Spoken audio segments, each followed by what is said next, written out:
Bakunzi bacu bakunzi b'urubuga B-Info Plus kandi abayikaze no ganda baramutsa mwa kino kiganiro cacu cuno munsi aho twovuga yuko twahinduye urubuga muzogenda muradukurikirana kwa runo rubuga rushasha ndagusaba kugira subscribe we nyambari ryambere dukurikiranye kugira ngo tubandanye twagura umuryango munini. Uno munsi ndabazaniye amakuru novuga yuko akomeye cyane aho kuva itariki 25 uno muhari wa wazalendo wigaruriye ubuce butari buke mu migwano yabereye mu migwano yabahuje no muhari wa M23. Turaza kubigaruka ko mwakino kigano ndetse tunavuge n'ubwo buce yagiye irigarurira hafi ya Nyavyondo naho M23 yagavye ibitero ku birindiro vya wazalendo, ariko novuga yuko iyi M23 bitarayorohereye paske yahasize ingabo nyinshi, bamwe barafata mpiri ndetse inahasiga n'ibigwanisho bitari bike. Tuvuye ngaho turaza kuraba neza na neza kubijanye na kudeta yari yagomba kuba muri Burkina Faso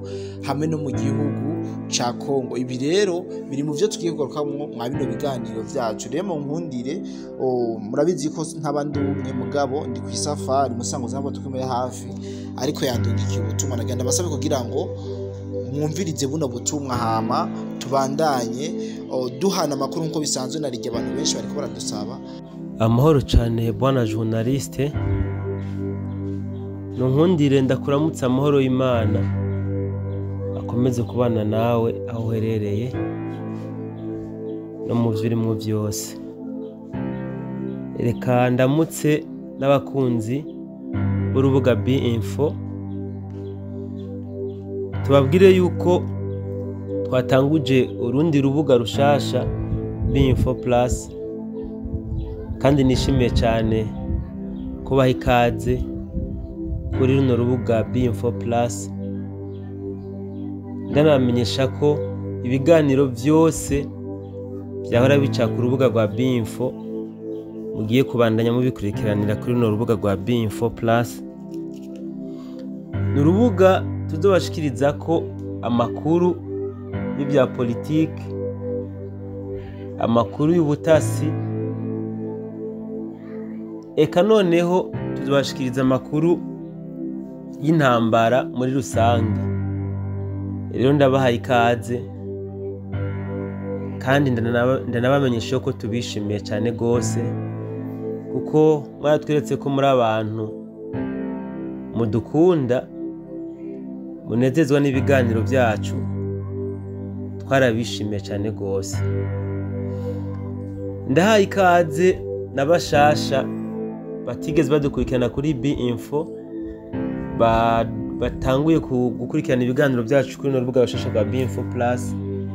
Nabo nyene ndamenyesha ko tubishimiye, bazokwisanzure kuko urubuga B-Info n'ugwabo n'ugw'abantu bose. Amakuru avugwa ku ntambara iri mu karere k'ibiyaga binini na cyane cyane muri kino gihe aho intambara zisutamye mu gihugu ca Congo, niyo twibanda ko cyane gose mu kubashikiriza ku makuru ari ku mirongo y'urugamba. Abantu benshi bamaze imisi batwandikira, abandi bakaduhamagara batubaza nimba intambara ubuseruko bw'igihugu ca Congo ko yoba yarahagaze, kubera ko twari tumaze imisi tutabashikiriza ibiganiro.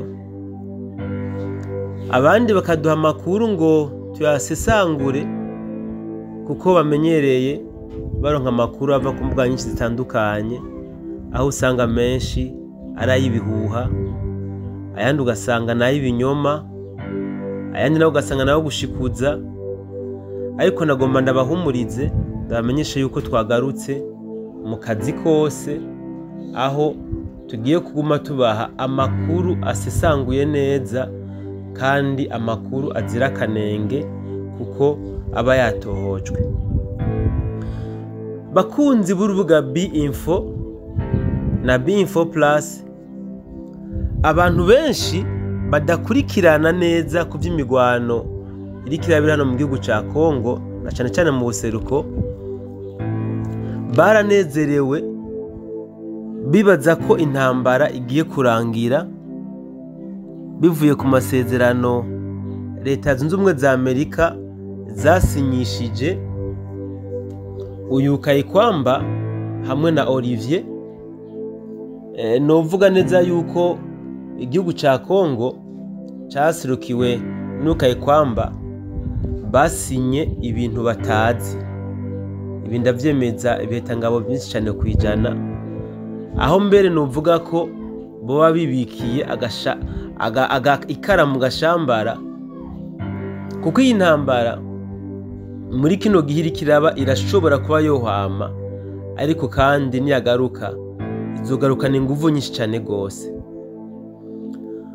Umuhari M23 niwo wafashe ya mbere mu gutangaza yuko boba bahagaritse imigwano mu gihugu kibanyi ca Kongo, igihe bari bavuye mu masezerano cyangwa se mu biganiro i Doha mu gihugu ca Qatar, aho basohoye mbere n'itangazo, urwandiko barucisha ku rubuga rwabo rwa X bavuga yuko bahagaritse imigwano. Ibi rero bikaba byataye mu rujijo abantu benshi cyane gose, benshi mbere byarabayobeye, kuko aho batangarije yuko bahagaritse imigwano nico gihe nyabuna basa n'abatanguje imigwano. Mu kiganiro twabashikije kuri Binfo nako twaraberetse aho ingene baciye batanga kugaba ibitero biremereye cyane gose mu buce butandukanye bwa Masisi no mu buce butandukanye bwa Warikare. Ibi tugiye kubigaruka ko cyane mu biganiro byacu tugiye kubashikiza muri iyi minsi ya vuba.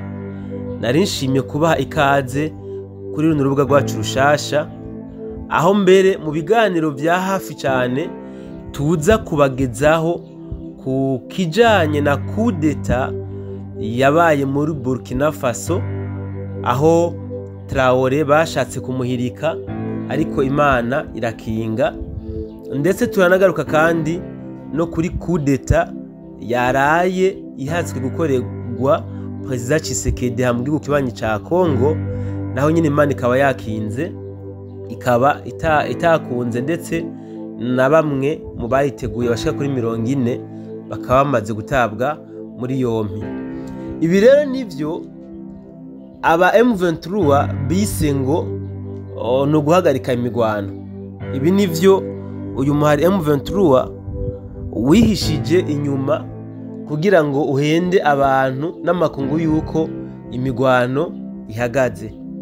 Aha ndagomba nibutse abadukurikirana yuko no muri 2015 hano mu gihugu cyacu nuko byari bimeze. Bateguye imigumuko kugira ngo bashobore gusamaza amakungu, basamaze na leta, kugira ngo muri kajya kanya bazaba basamaye bace bakubitiramwo kudeta. Ariko naho ntiberewe. Kuva 2015 abateguye ijya migumuko ari nabo nyine bari bateguye ijya kudeta baheze inyuma y'igihugu cy'u Burundi. Nako murantunga abahenzwe, kuko kudeta zozo abaziteguye n'abateguye ijya migumuko ntabwo ari Burundi bajya abarundi n'abakoreshejwe. Rero bijya bikoresho bajya bemeye kuba ibikoresho byo gushira mu ngiro imigumuko yateguwe n'abanyamahanga, ndetse n'ijya kudeta benshi baheze mu buhungiro kuva mu mwaka w'2015. Ibi rero nivyo tugiye kubasisangurira vuba cyane mu biganiro bya hafi kuri no rubuga rwa Binfo Plus, twerekane isano rya kudeta yahatswe gukubitwa uyu Traore muri Burkina Faso hamwe na Perezida Tshisekedi, tubihuze na kudeta yabaye mu Burundi 2015, ariko Imana igakinga naho nyene ntibyakunda ko iba. Imbere yo ndangiza kino kiganiro cacu ca kano kanya, ndashimye ko tuza ku rubuga rw'intambara, twarabwiye uko tuza turabaha amakuru yose ya politike ku mirongo y'urugamba, ubutasi, diplomasi n'ibindi.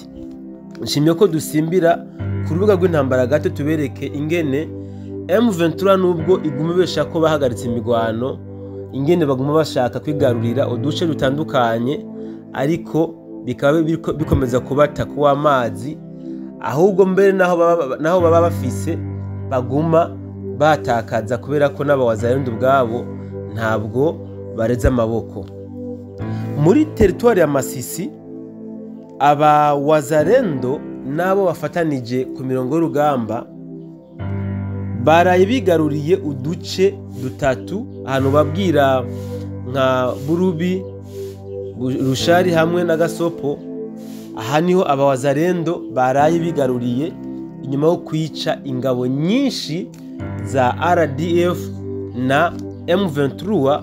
Aha ni mu migwano yatanguye ku igenekerezo rya 25, bisa nkaho iheze ku igenekerezo rya 26 abawazalendo bamaze kwigarurira buno buce. Ariko no kuri uyu munsi w'igenekerezo rya 27 aba RDF na M23 basubiyeyo kuraba yuko boca mu ryahumye abawazalendo, ariko kubw'amahirwe make ntabwo berewe. No bamenyesha yuko abawazalendo bari kubigina intsinzi yo kwigarura tuno duce dutatu, aho mbere hariko harazunguruka ku mbuga zitandukanye amafoto y'abawazalendo bifotoreje ku bigwanisho bashoboye kunyaga uyu muhari wa M23 uri kumwe na RDF muri buno buce butatu bwari bumaze iminsi buriko buraberamwo imigwano. Aha mbere ikindi no bamenyesha nuko abawazalendo bashoboye gufata mpiri umugwanyi wa RDF, aho umugihe abandi umuriro wabaye mwinshi barahunga baratabaromoka, wewe kubera ko bari bamaze kumurasa mu kuguru bitakunze yuko yiruka nk'abandi, uyu baciye mushinga ko amaboko, kuvuga uyu ari mu minwe ya wazalendo hamwe nabo bafatanije ku mirongo y'urugamba. Nabamenyesha kandi yuko ku birometero 5 bya Nyabyondo, aha ni mu gace bita Kinyumo, aho habaye imigwano ikomeye. Aba RDF na M23 nibo bagabye bitero ku birindiro bya wazalendo nabo bafatanije, ariko ntabwo bashoboye kugira amahirwe kuko basanze babiteguriye ku buryo buhagije, barabarasa bikomeye ku buryo batashoboye kuguma ku rugamba kubera ko umuriro wabanye mwinshi, baca bakora ico bita repli. Bivuze ngo rero kano gace na Kinyumo karacari mu minwe y'aba wazalendo. Aha bica tumenyesha abadukurikiranye yuko hariko hakoreshwa inkoho zikomakomeye, ndetse amakuru dufise bivuga yuko nka RDF na M23 eka mbere na wazalendo n'abafatanije bose bariko bagwana inkundura, ni ukuvuga bagwana intambara bisa nkaho ari ya nyuma, kuko aba RDF baramaze kubona yuko aba wazalendo bakenyeye ziraguma, aba FARDC nabo ko benshi ubu bitagikunda yuko bahabwa ibiturire ngo bashobore kuba bo bahereza ubuce butandukanye baba basanzwe barimwo. Ni mu nkundire ndabasezere, ndabipfuriza kugira umunsi mwiza. Ndazi ko benshi bari muri weekend, bari kubarangiza weekend, bari mu miryango yabo. Mugire umunsi mwiza. Hama mu makuru yacu yo hanyuma ndaza kubashikiriza ingene muri Uvira hifashe muri kano kanya, kuko abantu benshi bariko barabitubaza, kandi ndabibutse yuko nabasezeraniye ko tugiye kubereka neza ingene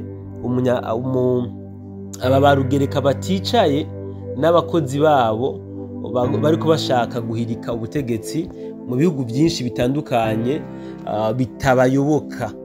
Ahantu bibutsa yuko igihugu cyose babona kiriko kiratera imbere, giteza imbere abene gihugu bacu, ntabwo bacishimira.